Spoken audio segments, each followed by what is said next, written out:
दोस्तों आज का जो हमारा फर्स्ट क्वेश्चन है वो है मानव मस्तिष्क में कुल कितने भाग होते हैं।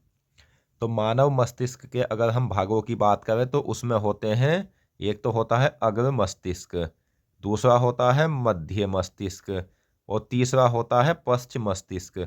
यानी मानव मस्तिष्क में कुल 3 भाग होते हैं। और मैं आपको बता दूं, मस्तिष्क का जो वजन होता है वो 1350 ग्राम होता है। और तंत्रिका जो सबसे महत्वपूर्ण अंग होता है वह भी मस्तिष्क होता है, यह भी आपको याद रखना है। अगला क्वेश्चन है हमारा, मानव मस्तिष्क में 3 भाग कौन कौन से होते हैं। तो ये मैंने अभी बताया है, अग्र मस्तिष्क, मध्य मस्तिष्क और पश्चिम मस्तिष्क। आंसर है सभी। तो दोस्तों आज की इस वीडियो में हम साइंस में बायोलॉजी से संबंधित महत्वपूर्ण क्वेश्चंस को पढ़ेंगे। और बायोलॉजी ऐसा सब्जेक्ट है, उसमें चाहे आपका कोई भी एग्ज़ाम हो, रेलवे एग्ज़ाम हो, एसएससी एग्ज़ाम हो या कोई भी एग्ज़ाम हो, बायोलॉजी से संबंधित सभी एग्ज़ाम में क्वेश्चन पूछे जाते हैं। और मैंने जितनी भी सभी परीक्षाएं हैं, यूपीएससी सहित रेलवे, एसएससी, एमटीएस, सभी स्टेट के एग्ज़ाम जिसमें भी अभी तक बायोलॉजी से जो भी क्वेश्चन पूछा हुआ है वो सभी के सभी मैंने इस सीरीज में रखे हैं। और साथ ही कई किताबों का अध्ययन करके और अन्य महत्वपूर्ण प्रश्नों को रखा है। अगर आप इन सभी प्रश्नों को जो मैं आपको क्लास वाइज पढ़ा रहा हूँ अच्छे से याद कर लेते हो तो आपको कोई किताब भी लेने की आवश्यकता नहीं होगी। चाहे तो आप कोई प्रैक्टिस सेट उठाकर देख लेना और इस वीडियो को आप एंड तक देखकर इस बात का अंदाज़ा लगा सकते हो। तो नेक्स्ट क्वेश्चन है हमारा, कौन सा एंजाइम प्रोटीन को प्रोटीयोजन तथा पेप्टॉन्स में बदल देता है। तो वह कौन सा एंजाइम है जो प्रोटीन को प्रोटीयोजन तथा पेप्टॉन्स में बदल देता है। तो वो होता है पेप्सिन एंजाइम। ऑप्शन सी सही आंसर है। अगला क्वेश्चन है, दमा जिसे अस्थमा भी कहा जाता है किसके कारण होता है। तो दमा जो रोग है ये फेफड़ों से संबंधित रोग है। और दोस्तों ये जो होता है ये होता है कवक के द्वारा। ऑप्शन सी सही आंसर है।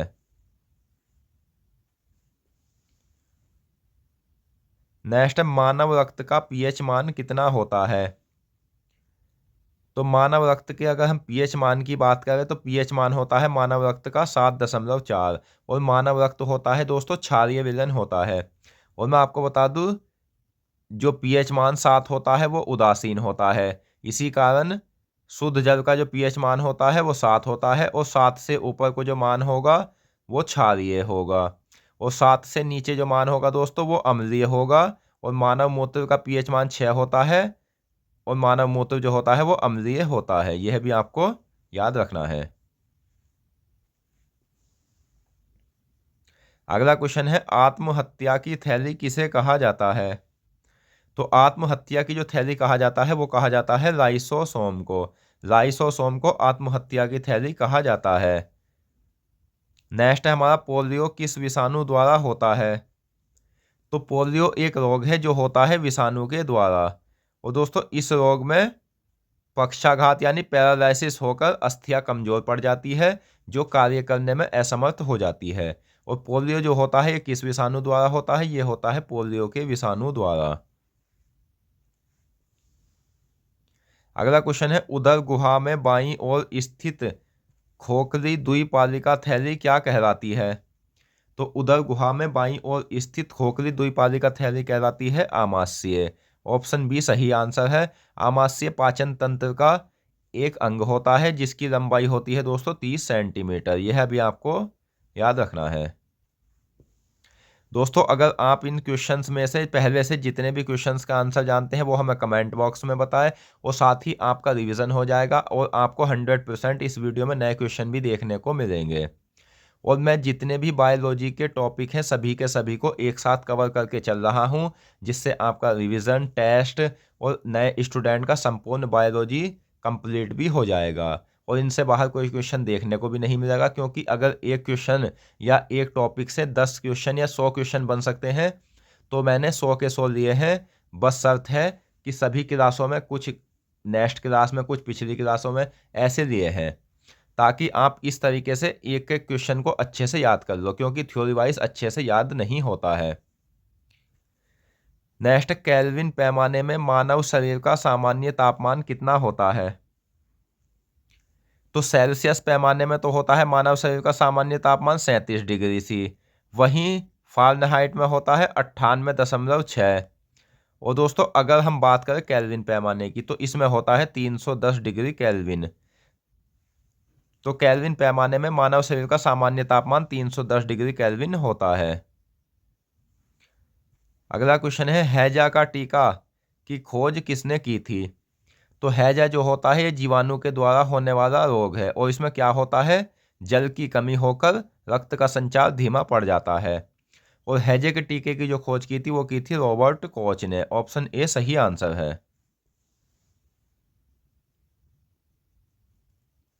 नेक्स्ट, उदरवहन अस्थि कहाँ पाई जाती है? तो ये अस्थि पाई जाती है जबड़े में। ऑप्शन बी सही आंसर है। और जबड़ा मानव शरीर का सबसे मजबूत अंग होता है। नेक्स्ट, मनुष्य का हृदय प्रति मिनट कितना रुधिर पंप करता है? तो मनुष्य का जो हृदय होता है वो प्रति मिनट 72 बार तो धड़कता है। और बच्चों में जो हृदय होता है वो थोड़ा ज्यादा धड़कता है। और दोस्तों मनुष्य का जो हृदय प्रति मिनट रुधिर पंप करता है वो करता है 5 से 6%। नेक्स्ट है, हाइड्रोफोबिया किस रोग का पुराना नाम है? तो हाइड्रोफोबिया जो नाम है वो रेबीज का पुराना नाम है। और रेबीज जो होता है वो कुत्ते के काटने से होता है। रेबीज विषाणु के द्वारा होने वाला रोग है।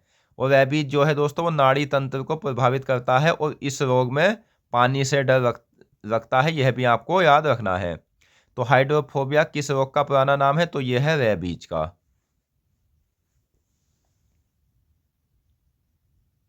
नेक्स्ट, घ्राण मस्तिष्क, प्रमस्तिष्क तथा अग्र मस्तिष्क का उपखंड मस्तिष्क के किस भाग का हिस्सा है? तो यह है अग्र मस्तिष्क का। नेक्स्ट क्वेश्चन, शरीर का रक्त बैंक कहलाता है? तो शरीर का जो रक्त बैंक कहलाता है वो कहलाता है दोस्तों प्लीहा। प्लीहा या तिल्ली शरीर का रक्त बैंक कहलाता है। और मैं आपको बता दूं, आरबीसी का जो निर्माण होता है वो होता है अस्थि मज्जा में, और मृत्यु होती है दोस्तों प्लीहा में। और आरबीसी का जो जीवन काल होता है वो 120 दिन होता है, यह भी आपको याद रखना है। नेक्स्ट, कौन सा अंग रक्त को शुद्ध करता है? तो वह अंग कौन सा है जो रक्त को शुद्ध करता है? तो वो होता है दोस्तों गुर्दे। मानव शरीर में गुर्दों की संख्या 2 होती है, जो सेम के बीज के आकार के होते हैं, यह भी आपको याद रखना है। अगला क्वेश्चन है, विषाणु की खोज किसने की थी? तो विषाणु की जो खोज की थी वो की थी इवानोवस्की ने। नेक्स्ट, किस विटामिन को रुधिर स्राव रोधी पदार्थ कहते हैं? तो वह विटामिन जिसकी वजह से रक्त का थक्का बनता है वो होता है विटामिन के, जो आंत के जीवाणुओं द्वारा बनने वाला विटामिन है। नेक्स्ट है, मस्तिष्क का वह भाग जो मनुष्य की ज्यादातर क्रियाओं को करता है? तो वो होता है दोस्तों अग्र मस्तिष्क। नेक्स्ट, पेनिसिलिन किससे बनाया जाता है? तो पेनिसिलिन की जो खोज की थी वो की थी अलेक्जेंडर फ्लेमिंग ने। और पेनिसिलिन क्या है? पेनिसिलिन जो है दोस्तों वो एक कवक है। और पेनिसिलिन किससे बनाया जाता है? तो ये कवक से बनाया जाता है। ऑप्शन सी सही आंसर है।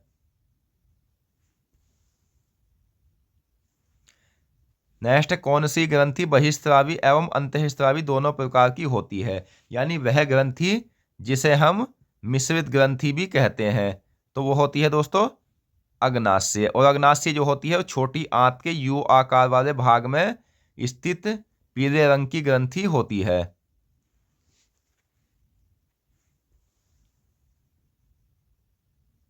नेक्स्ट, अंधापन किस विटामिन की कमी से होता है? तो अंधापन जो होता है वो विटामिन ए की कमी से होता है। और विटामिन ए का वैज्ञानिक नाम होता है दोस्तों रेटिनॉल। यह भी आपको याद रखना है। विटामिन ए का जो सबसे ज़्यादा विटामिन ए सब्जी में मिलता है वो मिलता है गाजर में। वहीं अगर फल की बात करें तो ये सबसे ज़्यादा आम में पाया जाता है, यह भी आपको याद रखना है। अगला क्वेश्चन है, कौन सा विटामिन आंत के जीवाणुओं द्वारा संश्लेषित होता है? तो वह विटामिन जो आंत के जीवाणुओं द्वारा संश्लेषित होता है वो होता है दोस्तों विटामिन के और B12। दोस्तों अगर आपको वीडियो पसंद आ रही है तो प्लीज़ वीडियो को लाइक करें, और साथ ही अगर आप हमारे चैनल पर नए हैं और आपको हमारी मेहनत पसंद आ रही है तो हमारे चैनल को सब्सक्राइब भी करें। और मैं ये बात आपसे फिर से कह देता हूँ, आप सभी क्लासों को क्रम से अटेंड कर लेना। आपको सभी के सभी क्वेश्चंस प्रोवाइड कराना जो है, यानी जितने भी टॉपिक है बायोलॉजी के, वो हमारी जिम्मेदारी है। तो आप सभी क्लासों को अटेंड कर लेना, बाकी आपका कोई क्वेश्चन छूटेगा नहीं। ना ही आपने ऐसा कहीं पढ़ा होगा जैसे मैं आपको पढ़ा रहा हूँ, कोई क्वेश्चन नहीं छूटेगा। अगला क्वेश्चन है, मस्तिष्क का वह हिस्सा जो सबसे ज्यादा विकसित होता है? तो वो हिस्सा होता है अग्र मस्तिष्क। नेक्स्ट, आमाशय की लंबाई कितनी होती है? तो आमाशय की जो लंबाई होती है वो 30 सेंटीमीटर होती है। अगला क्वेश्चन है, खून की कमी को क्या कहा जाता है? तो खून की जो कमी कहलाती है दोस्तों वो कहलाती है एनीमिया। एनीमिया खून की कमी को कहा जाता है। ये आरबीसी के कम होने से या हीमोग्लोबिन के कम होने से हो जाता है। अगला क्वेश्चन है, सबसे अधिक लोहा किस में पाया जाता है? तो मानव रक्त में पाई जाने वाली धातु होती है लोहा, और ये सबसे अधिक किस में पाया जाता है? तो ये पाया जाता है पालक में। नेक्स्ट है, अंतः प्रकोष्ठिका अस्थि कहाँ पाई जाती है? तो अंतः प्रकोष्ठिका अस्थि पाई जाती है हाथ में।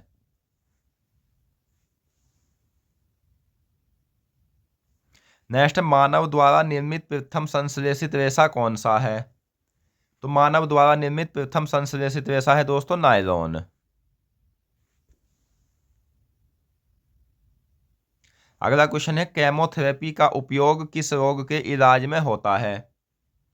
तो केमोथेरेपी का जो उपयोग होता है वो होता है कैंसर के इलाज में।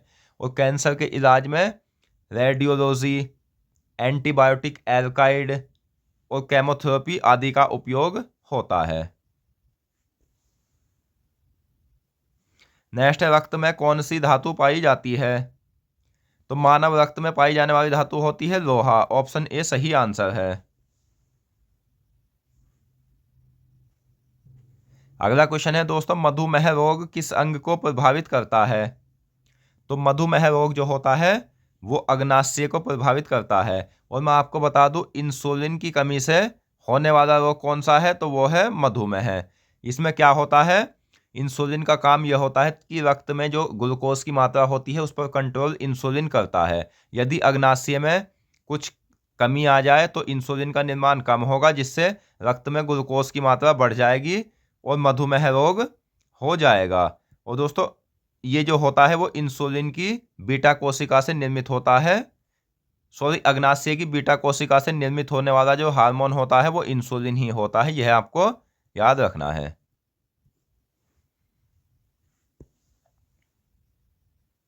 नेक्स्ट, टमाटर में लाल रंग किसके कारण होता है? तो टमाटर में अगर हम लाल रंग की बात करें तो ये होता है लाइकोपीन के कारण। Option B. नेक्स्ट, हैजा का संक्रमण किसके कारण होता है? तो हैजा जो होता है ये जीवाणु के द्वारा होता है। ऑप्शन बी सही आंसर है। नेक्स्ट, कौन सुरक्षा तंत्र के सारे भागों के बीच सामंजस्य स्थापित करती है? तो सुरक्षा तंत्र के सारे भागों के बीच जो सामंजस्य स्थापित करती है वो होती है लिम्फोसाइट्स। और लिम्फोसाइट्स का कार्य क्या होता है? तो मैं आपको बता दूं, ये WBC का रूप होती है।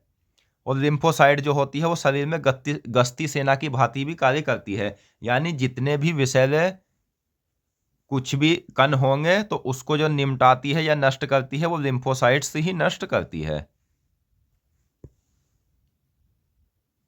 अगला क्वेश्चन है, आमाशय की भीतरी दीवार किन कोशिकाओं की बनी होती है?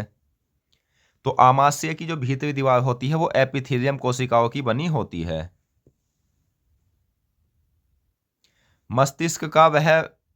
मस्तिष्क या अग्र मस्तिष्क का वह भाग जो संपूर्ण मस्तिष्क का लगभग 80% होता है, तो वो होता है प्रमस्तिष्क या सेरिब्रम।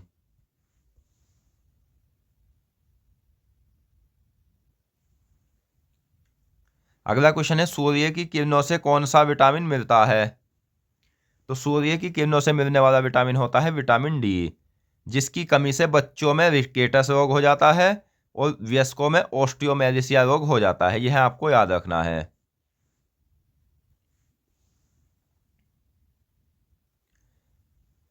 तो दोस्तों, आज की इस वीडियो में हमने साइंस में बायोलॉजी से संबंधित महत्वपूर्ण क्वेश्चंस पढ़े और मैं आशा करता हूँ क्वेश्चंस आपको अच्छे से समझ आ गए होंगे। तो मिलते हैं नेक्स्ट वीडियो में। धन्यवाद।